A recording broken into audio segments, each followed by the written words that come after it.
Hello and welcome back to the channel. In today's video I take a trip to a local woodland just to see if I can get a few shots, have a little bit of a walk around, and once I've captured the images, after the video is played, we'll come back and we'll do a few quick tips and techniques in Photoshop. So join me after this short film and we'll go for everything then. So enjoy. Roll the tape.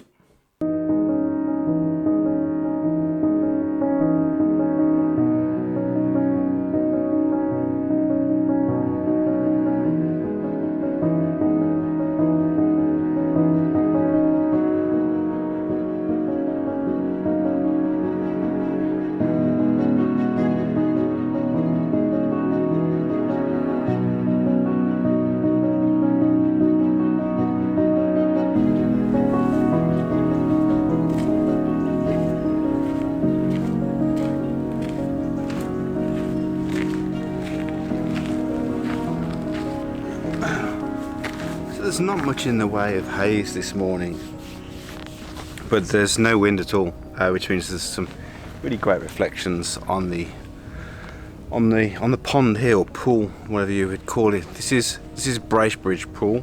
This is in Sutton Park in Birmingham. So yeah, just gonna wait for the light to change, wait for the sun to come up, and I have seen a composition through here before, previously, where there's some really nice oak trees just behind us here, and the light really shines through from this direction here.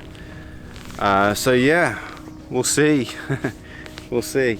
I'm a little bit disappointed. I thought there'd be some mist, but yeah, it's still good to be out. So let's set the tripod up and see if we can fix onto a composition or two and see if we can get an half decent image. Okay.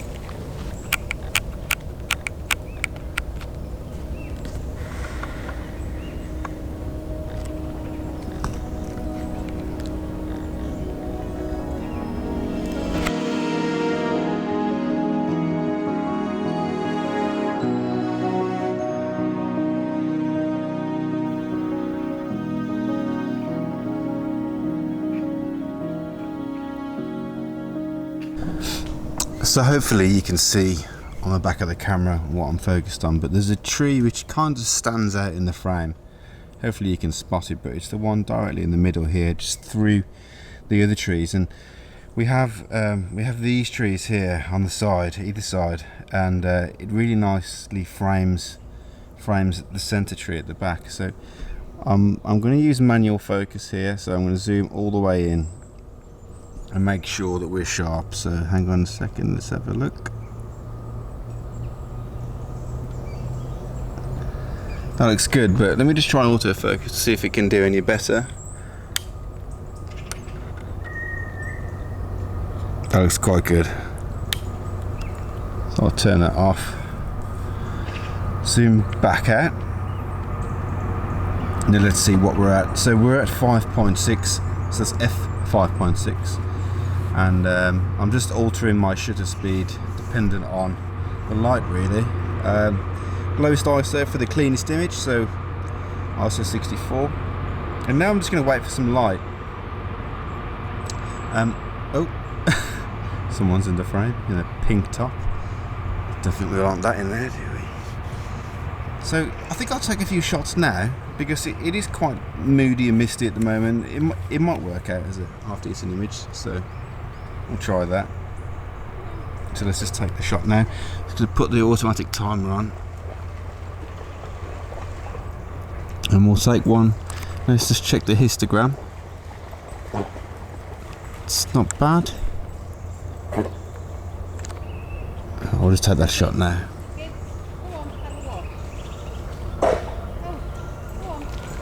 Excuse me for the dog noises. Right, now we'll drop the shutter see that definition in the lake behind. Oh, everyone's here today, even the Canada maple geese.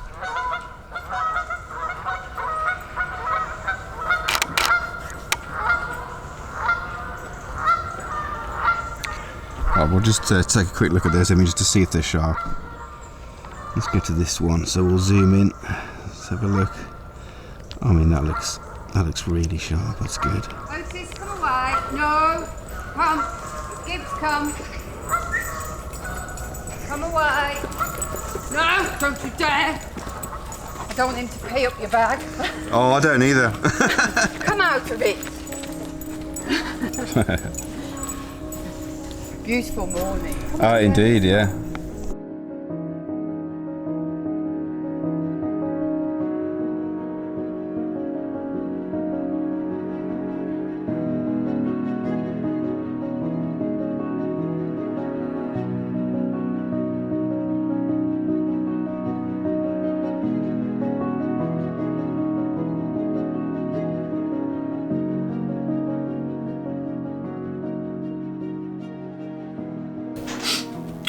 Okay, welcome back. I hope you enjoyed that short clip and just taking you through how I look for compositions and frame the shot up and everything else that goes with it. Now for me, taking the photo is 50% really of creating the final image. I really love to edit my photos. It's something that I'm really passionate about, and I really enjoy getting images back home to work on. So this particular image, the one that was showcased in the video, it was a pretty flat image, if I'm honest. The light wasn't as good as I thought it might have been. However, I think we've got something half decent. Well, as you would have seen in the video, it's quite a nice image. Nothing spectacular, but quite nice. So I've already done some edits in Lightroom, just some minor edits, drop the highlights, increase the shadows, all that type of thing, which a lot of you will already be familiar with. Now, Photoshop, I know for a lot of people, it's a bit of a scary thing, and it can be, for sure. I mean, there's loads of things that I don't know about Photoshop. I just use what I know, and it seems to work for me. So today I'm going to take you through a few of the things that I look at when I'm editing in Photoshop. So as you will see on the screen, this is the image out of Lightroom, so there's no crop or anything like that. So I think that is one of the first and more important things to look at when you're editing your photos is cropping. Although it's quite a simple thing, by cropping images in a certain way, you can really improve the composition in some aspects, and massively improve the effect of the image. So let's have a look at what we have here. Now, immediately my thought is there's just way too much foreground here, way too much. But I'm not going to get rid of all of it. I'm going to keep a little bit of it in there for when we work on the actual colours and the shadows and whatnot. So let's just grab the crop tool here. Oh, actually, first of all, let's duplicate the layer so that we have a separate layer to work with. Now, I will be shooting through this quite quickly. I know a lot of you may not be so familiar with Photoshop. I will go through it with a fine tooth comb in a later video, just all of the brush tools and all that kind of thing. So but for the most part in this video, I'll just be rushing through, just showing you a few of the things that I do, and hopefully you can pick something up from that. So we've duplicated the layer. I'm going to grab the crop tool here. Let's pick a 4:5 ratio. Now, that's not too bad already. However, this area over here I find quite distracting in the image, so I'm going to try and reduce that as much as possible without affecting the main composition. So our main subject in the image is this tree here. So let's draw it in a little bit. We want to keep it centered. I want to keep this tree here as well. So let's just have a look at trying a few different things. Okay, that looks about okay for me. So let's press enter and have a quick look at that. Now immediately, that's massively improved the composition of the image. So I'm going to run with that. So the next stage from here on, what I typically look at is lookup tables. Lookup tables they're similar to presets. Well, I suppose they are presets. Lookup tables can be clicked on here, as you can see. So we click that box, we drop down the first top box, and then we've got all of these different presets to apply. So let's run through a few of those and see how they look. So let's go for crisp winter. Wow. That is interesting and terrible, as I'm sure you will all agree. Now, a lot of these are destructive, and the way in which I use them is I use certain elements of different profiles for the kind of mood or the feeling or the effects that I'm trying to portray in the image. So I've already had a quick look at these on this image, and I know that this one here, Kodak 5218, works for me in some aspects. So we'll just click it here and I'll show you. Now, it is still quite overpowering, but it creates some really nice tones in the image. I specifically like the way the LUT is affecting the leaves here and the tree in the background, but we don't want it all across the image. So at the moment we have a white mask, so white reveals, black conceals. So basically anything that's black isn't showing through. So if we invert the mask to black, the whole of the LUT has been completely covered over with a sheet, essentially. So now what I'm going to do is I'm going to paint in areas which I want to use in the image. I use a Wacom tablet. I don't know if any of you guys use one, but they are really good for editing. So I would highly recommend using one of these rather than a mouse, which I used for years. It's an absolute nightmare. Okay, so let's choose the brush tool, and we're going to click on the layer mask here. Let's open up the brush a little bit. Look at the opacity. Opacity will drop it all the way down, so we don't want it to be too drastic. We just want to bring it in slowly. And now I'm just going to paint in with a white brush on top of the mask areas of the LUT that I want to be shown in the image. So we'll start by applying it to this section here, so these leaves. So watch what I do here when I paint this in. And they're starting to change colour. There's almost a crispness coming to them. Let's just quickly turn it on and off and have a look. Off. You see? A slight effect. I think that's one of the things to think about with Photoshop, is that it's all small little edits here and there, and then eventually you've come away with a nice final image.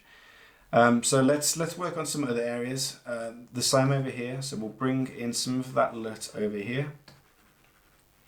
Maybe increase the opacity slightly. That's good.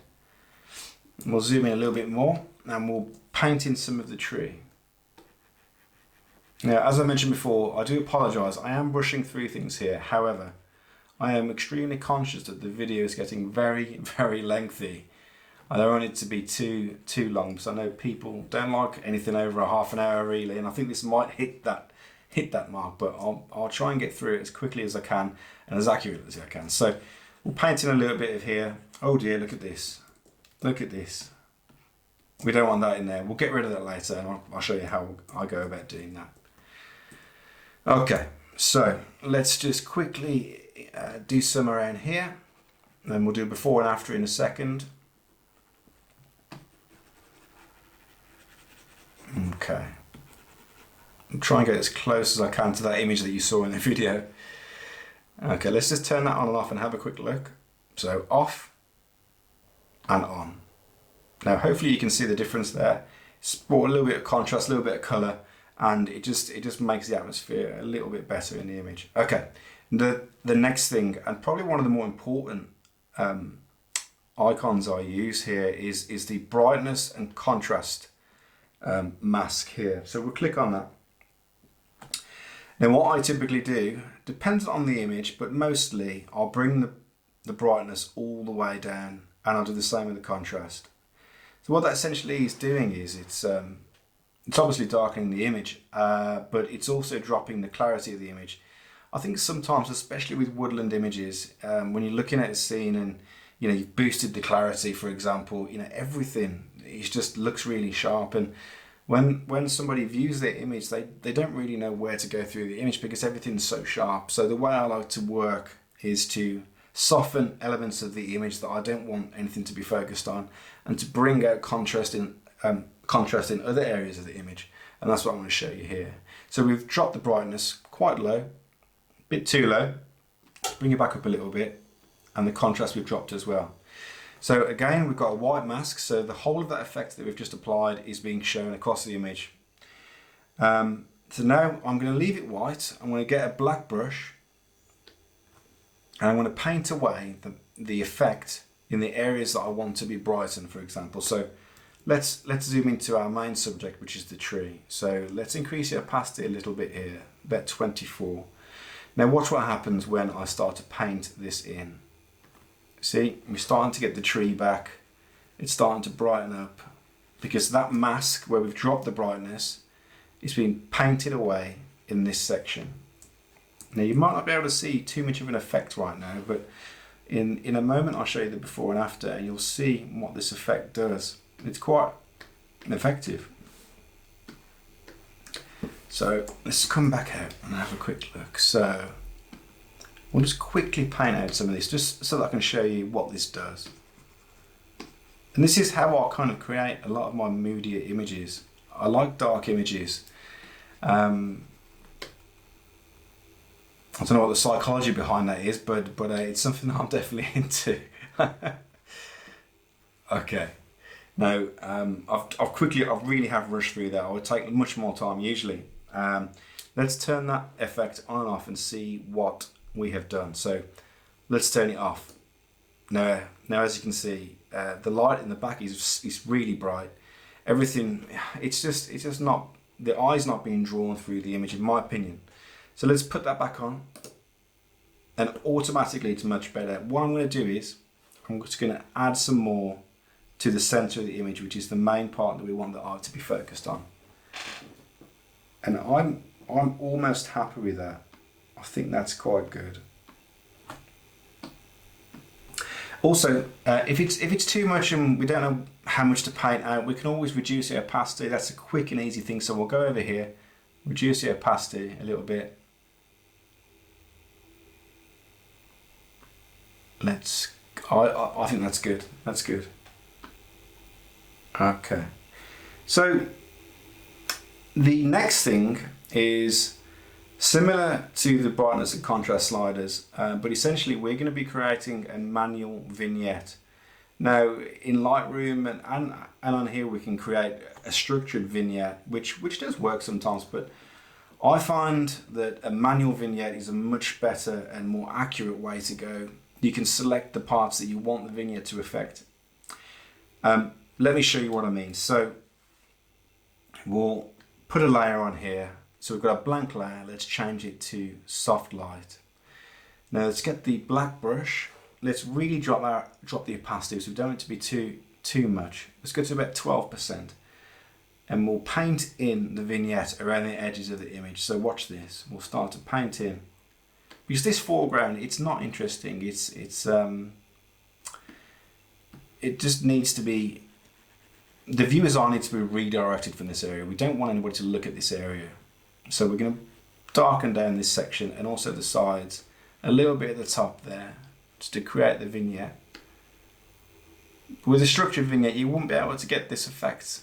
It just wouldn't look as good in my opinion. So again, you probably won't have noticed a difference, but we have made quite a dramatic change there. I'll show you here. So let's turn it off. Wow, look at all that in that area there, really light. Let's turn it back on again.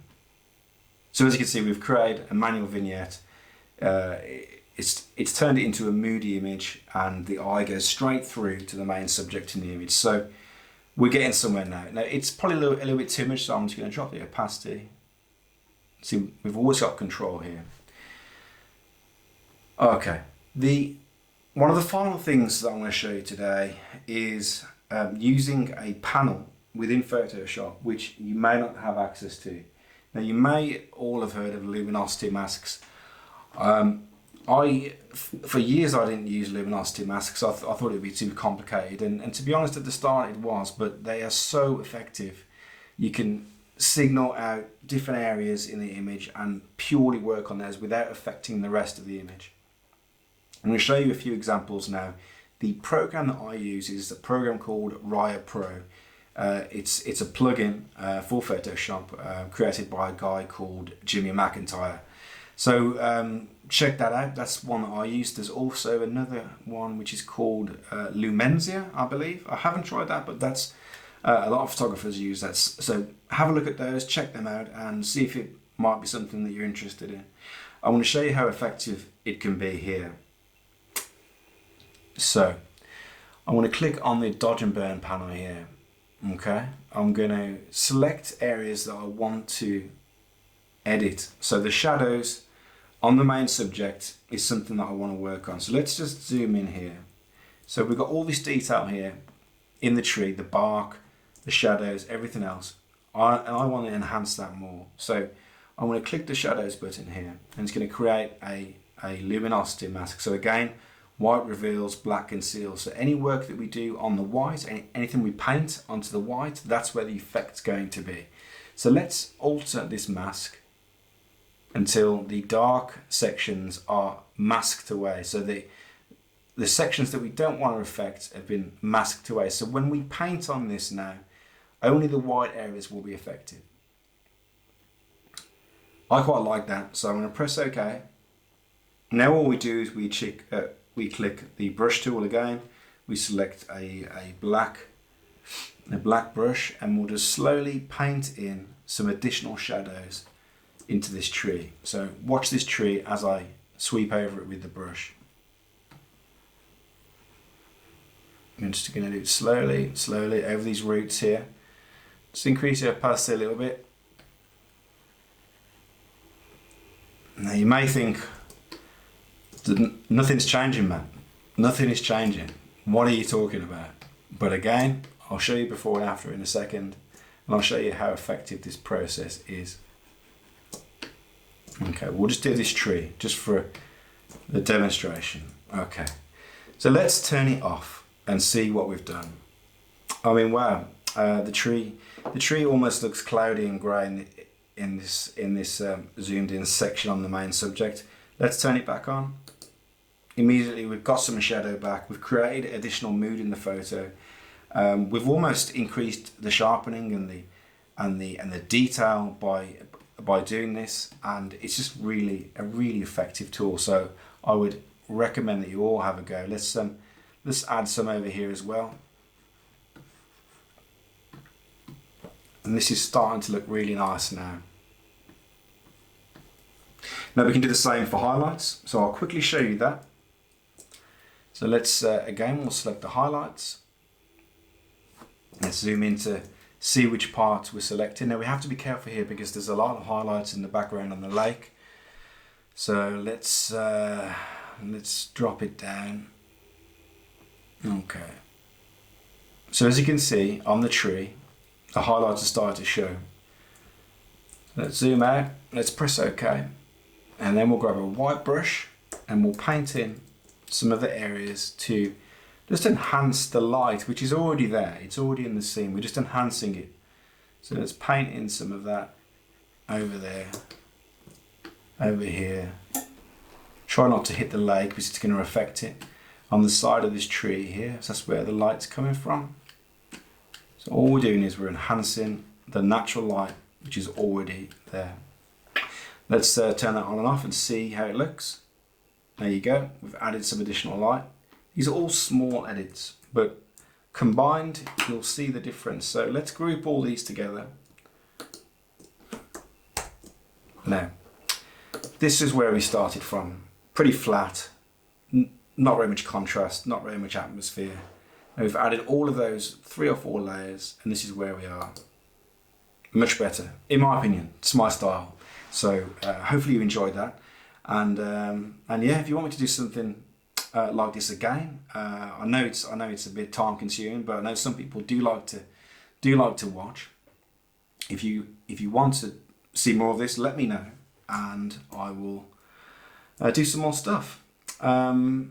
Before we go, we'll get rid of this code cam because it's really annoying me.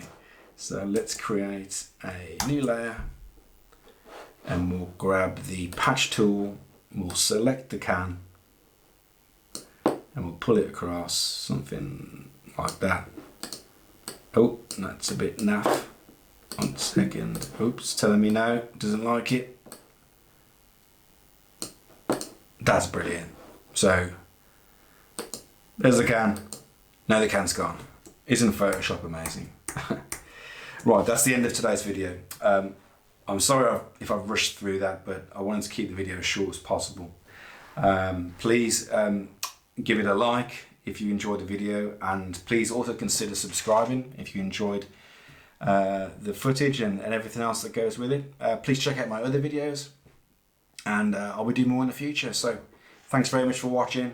Hope you enjoyed it, and I'll see you next time. Cheers. Bye bye.